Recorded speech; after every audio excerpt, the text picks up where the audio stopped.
Something safe and warm. The darkness around her enveloping her like a giant cocoon. So safe. So warm. Those same words repeating in a constant noise through the thick fog, always becoming lost to silence just before they reached her ears. A distant echo of something she knew would be impossible to find in this place, somewhere within reach. To think her own mind was the prison cell that held her behind iron bars, away from everything. Silence. The soft leaves of a tree brushing together, or the changing of bed sheets as the soft scent of lavender told her. A thick fog, choking her, was wrapped thickly around her body like saran wrap, this forcing her to think that she was suffocating. It was only the black that she could see. Remember? She knew she needed to remember something important, very important, but only teasing trails of faint memories came to her when she thought of what this important thing may be. Pretty dresses and blaring music, the sound of gravel under heels. Her heels? Yes, this was something definite in her still drifting mind. Soft lips and the slamming of a car door, and this is where it got fuzzy. The squealing of tires against asphalt. Eyes now snapping open, she realized that she could see again, the white walls, floor, and ceiling. This place was familiar, and yet not. As the smothering fog dispersed, the hospital echoed remotely in her head, and she focused hazy green eyes on the nurse who stood over her. The woman was looking down at her with wide eyes. Like a doe running from a wolf, she thought, still eyeing the nurse who began to speak in that same moment. The tones and resonance also came in muddled, and it took a moment for the underwater sound of the woman's voice to fade. "Lilith," the nurse called softly. Lilith lay still for a little longer, unsure whether she herself was real or if this was just a strange, dreamy illusion. "Lilith," the woman tried again, her voice soft, slightly rougher in tone this time. Grunting out in a reply of annoyance, Lilith blinked and tried to call back the darkness. She preferred it to the beep of machines and the irritating drone of the blonde nurse's voice. Even the dark was welcome at the moment, and anything was better than here. The here where her body was beginning to ache again from the morphine wearing off. The here where everything stopped and began again and was painful. The nurse, looking pleased, rushed away from the room even as Lilith lay there in her state of uncertainty. Her brain too colored with jumbled thoughts to make way for what she needed to remember. The hospital room, suddenly and thankfully empty except for her, smelled like disinfectant and rotten hospital food. But even the two strongest scents couldn't prepare her for the underlying smell of death mixed with formaldehyde. It was pungent and stuck in her nose like freezing fire, filling every cavity and expanding so it devoured her lungs as well. It was like choking on a corpse. Suddenly, as she tried to remember more, her hand shot up to her mouth in a horrified, silent scream, the IV in her arm pinching and pulling in her vein until it broke the skin and tore free, blood seeping from the wound. But the pain wasn't what mattered anymore. It was the memory. Suddenly, she was back in the passenger seat.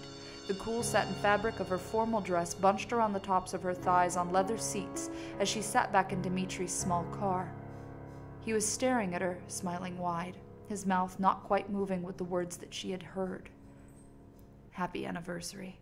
I'll love you forever," the Dimitri voice said quietly. Dimitri's lips mouthed something else, and she smiled, knowing what it was, even as he placed the diamond on her ring finger, and she kissed his lips lovingly. The taste of him lingering on her tongue, even moments after they pulled out of the local club's parking lot and made their way to her house. Except they never made it home that night. They drove through deserted and busy streets alike towards the outskirts of town, her eyes continuously resting on his long, starless night sky black hair, his dark hazel eyes and the perfect curves of his face. Reaching out, she brushed a few soft strands of hair from his eyes and smiled as she sat back and saw the rush of headlights to her left. The street, so empty before, suddenly wasn't, and the SUV rammed straight into Dimitri's side of the car, but not before time had stopped long enough for Lilith to see the pained, loving look on his face. Her love, the one and only world in hers, crumpled sideways against her. The doors were forced inward, sending the car spinning around in a violent merry-go-round of metal and screaming tires. Then suddenly there was nothing at all but the crunch. Her eyes fluttered open again, and she saw Dimitri with his head against the steering wheel, his face turned towards her so she could see the blood in the corner of his mouth and his fogged, beautiful eyes. Lilith. He drew out her name, and she winced, hearing the hurt that he felt even before she saw the glass piercing the area under his collarbone. He drew in a ragged breath and smiled, his voice never matching his lips, as a tear, like the rain, she thought, with an odd sense of reality, ran down his bloody cheek and splashed on the glass, turning the blood a frosty pink. I love, he coughed again, blood splattering the spider-webbed windshield. You. Coughing again, the blood wound up in small sprinkles on her face as she tried to reach out to him, realizing her arms were trapped and entangled by the seatbelt. She opened her mouth to answer, say it was all right, and that she loved him too, but then the deafening thunder of an explosion outside of the car quieted her words and something slammed into the back of her head. Her last conscious thought was, he's going to die. Then the awful black overtook her and she woke up here. Here, with the old staring nurse and the ache all over her body. Lilith now thought she hated here. No, she didn't think she hated it. She loathed it with an intense passion. The warm blood that ran down her arm in a steady current began to stain the sheets, so she shifted, making it congeal on the tile floor beneath her. Losing so much blood could kill a person. That was surely obvious, but Lilith figured that finding Dimitri was far more important than worrying about the stream of life running from her arm. Ripping off the leftover medical tape, Lilith stood, her deceitful legs seeming to hold her weight, but still distrustfully shaky. So many things had happened at once, and it was a surprise the nurse hadn't come back yet. Surprise and pure luck. Knowing that she would in fact be back soon, Lilith hobbled to the open hospital door, leaving a shiny trail of blood droplets as she struggled along. Outside of the room, everything was quiet and entirely unlike the normal bustle of a busy hospital, with doctors all around the corners and a nurse every 5 feet. Instead, the blonde nurse stood at a counter with a sign attached to it, clearly marking it as the nurse's station. The nurse, whose name tag could be seen as she turned, deeming her to be Rosemary in bold lettering, acknowledged Lilith's presence and didn't so much as blink an eye at her blood-soaked left arm. Ah, Lilith, you're awake. Wonderful, Rosemary said in a melodically soft tone, clapping her hands together one time. The wavering on and off pain struck Lilith again, and she gripped her head, feeling it burn through her skin, muscle, and skull. It felt like somebody was shoving a hot branding iron into the back of her brain and stirring it around. Rosemary continued to smile, even as the enormous pain forced Lilith to noticeably wince and grip her head harder. Oh dear, that headache will pass. The older woman continued to smile while shuffling forward.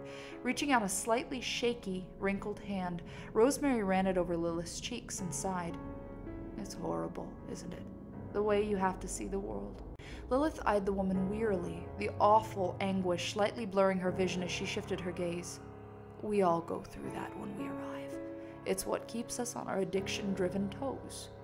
Stomach churning, Lilith wanted straight answers to the nurse's words, but somehow in this unusual hospital, she doubted that she would receive any. I know. Now you want simple answers to all of my confusing words, Rosemary said. I understand. Well, to put it all simply, dearie, you're not really here. Your mind is, but your body is not. Still lost, Lilith felt her legs give way, but before she could collapse, she decided to sit on the smooth, white-tinted tiles. So, how do I get home? It was the first time she had heard her own voice since waking up, and it resounded in her head, cracked and exhausted, like it wasn't her voice at all, but that of an old woman decaying with age. The nurse's lips parted in a very small smile. You are home, she answered simply. Lilith's brow furrowed, further perplexed now. I don't understand, the old woman in her voice stated. Rosemary pointed to the room behind Lilith and then faded into the nearby corner, blending with the shadows. Thankfully, Lilith's arm had more or less stopped bleeding, and as she stood, the blood that had begun to pool around her started to fill the space from where she sat, as if filling in an unwanted, empty cavity. Shuffling ahead, Lilith could barely see into the dark. As much as she used to hate the fluorescent lighting that hospitals normally had, she found that this odd, shadowed place was much worse. Should have stayed lying in bed, she thought sourly. The hospital room Rosemary had pointed out was the same as Lilith's had been, except there was a large machine situated in the corner. The humming that came from the machine was comforting to Lilith, but she knew it didn't bode well for the inhabitant of the room. She recognized it as a respiratory machine, similar to the one that doctors had put her grandmother on after she had had a massive heart attack. It kept the patient's breathing stable. Quiet. Her footsteps were silent whispers on the cold floor as she approached the mound of blankets lying on the bed. Dmitri was there, unrecognizable to even Lilith, his face puffy and bruised. The hoses snaking in and out of his mouth and nose, allowing shallow, heart-rendingly labored breaths. Hands shaking, Lilith felt a hard metal chair at her back, and she sat slowly, her eyes never leaving the black and blue face of her fiancé. "Dmitri," she mouthed. She knew he couldn't hear her, even if she had screamed his name, but Lilith guessed that didn't matter. It was the physical presence of her being beside him that did. Sitting and brooding over his state, she pushed the sleeves of her hospital gown up and over her shoulders, revealing the long, jagged scars that covered the soft flesh of her wrists and forearms. As she shifted her gaze, she ran her eyes over all of them, taking in each stretched mound of puckered flesh and thinking about how many times that she had almost sliced a vein. "You know," Lilith began, the old woman in her voice slightly giving way to her younger self. "I remember, before I met you, this was all I had." The right arm was the one she held up in the dim, blinking red eye of the respiratory machine, the blood-tinted light her only way to see in the darkness. "I felt like the pain would let me breathe a little, that maybe the cutting would bleed out all of the hurt I felt inside." Breathing deeply and listening hard to the whistling sound of the hose in Dmitri's nose, she tenderly ran a finger over the one scar that ran vertically up and down her arm, from her wrist to the fleshy inside of her elbow, scratching the flaking, dried blood from her skin. "A simple addiction of needing someone to keep me distracted from myself. This one scar nearly killed me. I missed my main artery by like centimeters." Lilith paused long enough to glance down at the floor, her story-enriched arm settling gently back into her lap. "I stopped cutting the first time I saw you. Before that, it had been a best friend. Before that, my grandmother." She stopped again. "I lost them both.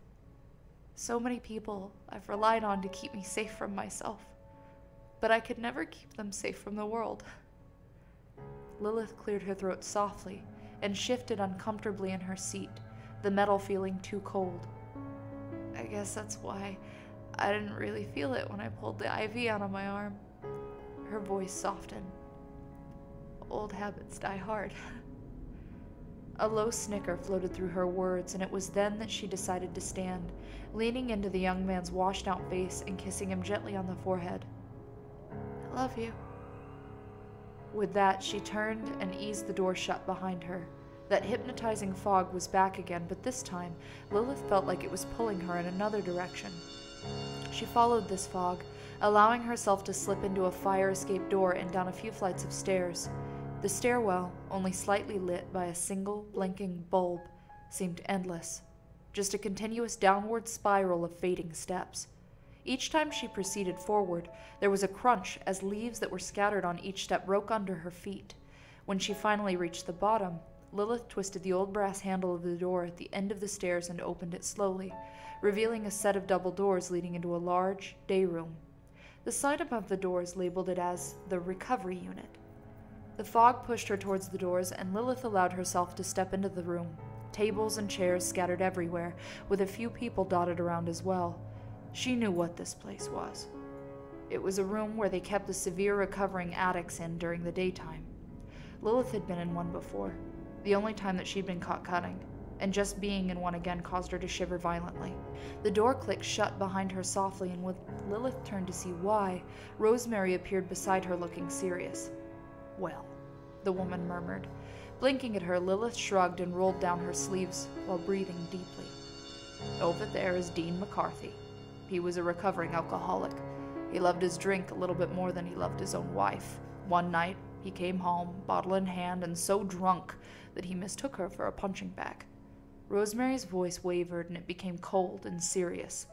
"He hit her so hard he gave her a concussion and wound up here after she got sick of the beatings and gave him a taste of his own medicine during a storm one night. He had his chance to go home, but he chose wrong in the end." She turned to Lilith, who was staring at the pale-faced man sitting in the chair facing the corner. His brown hair was crew-cut, and his wide eyes were fixated on something that seemed to be very far away. The hospital gown he wore was filthy with grime and dirt. The room itself was lit only by the pale, overhead lights that flashed on and off occasionally. No windows were seen, and it gave off a sense of utter desperation. These people, each with a story more horrific than the last, had failed to choose right in the end. Now, all of these people, not just McCarthy, are here forever. A pause, and then, if you don't choose right, you'll be stuck down here with them too. And so will he. Lilith's eyes widened in horror. What? She mumbled to the somber nurse. What do you mean? Who is he?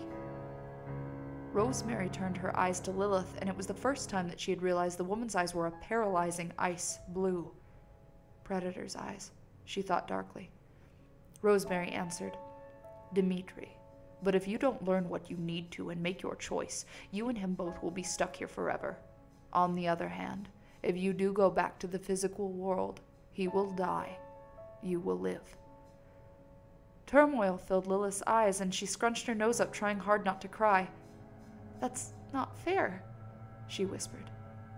Rosemary crossed her arms over her large chest and turned her eyes up to another man, this one rocking back and forth on the ground, mumbling quietly to himself.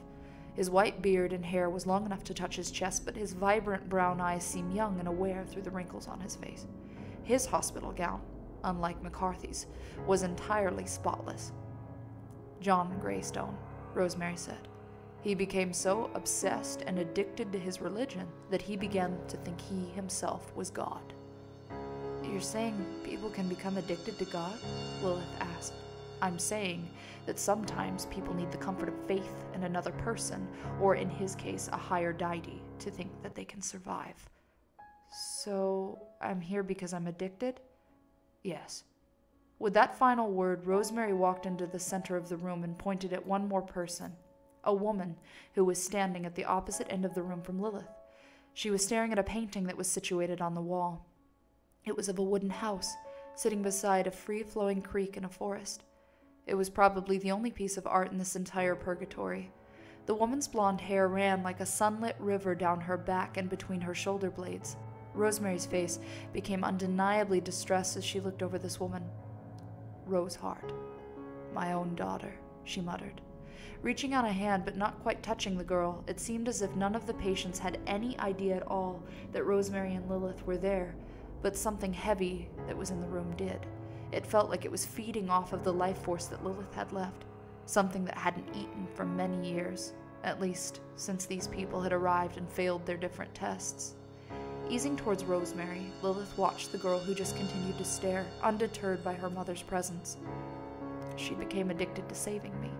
She would stand in the rain holding the umbrella so I could stay dry. She stayed by my bedside at this hospital the day the doctor told me that I was dying. And after I died, she turned to drugs. Rosemary's eyes softened, and Lilith could swear that she was about to cry. The older woman shook it off and cleared her throat, turning her back on her daughter. When she overdosed the first time, she went into a coma and found me in this place. The gatekeeper, of sorts, was what I became. I was put in a hospital bed for her test, and she was supposed to leave my side if she were to succeed. She didn't leave my side and failed. Now, she has to stay here forever. Lilith nodded and became solemn as she spoke. My test is to leave too, isn't it? I'm addicted to needing someone, and right now, that's Dimitri. If I don't leave, we both are here forever, but if I do, I get a second chance, right? Rosemary nodded, walking back towards the day room's entrance. Dimitri dies if I leave, though. Another nod. This nod rattled Lilith as she closed her eyes tightly, wishing that it were all just a horrible nightmare. But that thing above them, the one feeding from her, told her that it was real. It's because you were a cutter. You need to learn to rely on yourself rather than others. Help yourself, and you will succeed, Rosemary stated. A simple fact. Then she threw open the doors and left. Goodbye. I do hope you succeed, dear. Then she was gone. Lilith ran out the doors after her, but found that she was staring down the empty, shadowed hallway that held the door to her hospital room. help myself," Lilith said out loud. It was then that she noticed that she was staring at Dimitri's door as well as her own. Standing directly in the middle of both rooms, she reached out to her door, the sound of the respiratory machine in Dimitri's room in her ears. Then she withdrew and reached towards his door, then stopped again. Her addiction to needing someone blurring her decision into a giant whirl of colors. Then she noticed the scalpel clutched tightly in her fist, and she rolled up the sleeve of her left arm, rolling the sharp blade gently against the ball of her thumb as she considered her choices. Dimitri? Herself? Or ending it all? What Lilith didn't know was what the thing that was watching her did know. Even if she did leave, Dimitri wouldn't die. That was her test, letting him go so they could both live. That was Addiction, written by The Bone Collector. This has been another Unraveling with The Bone Collector. Stay spooky, kids.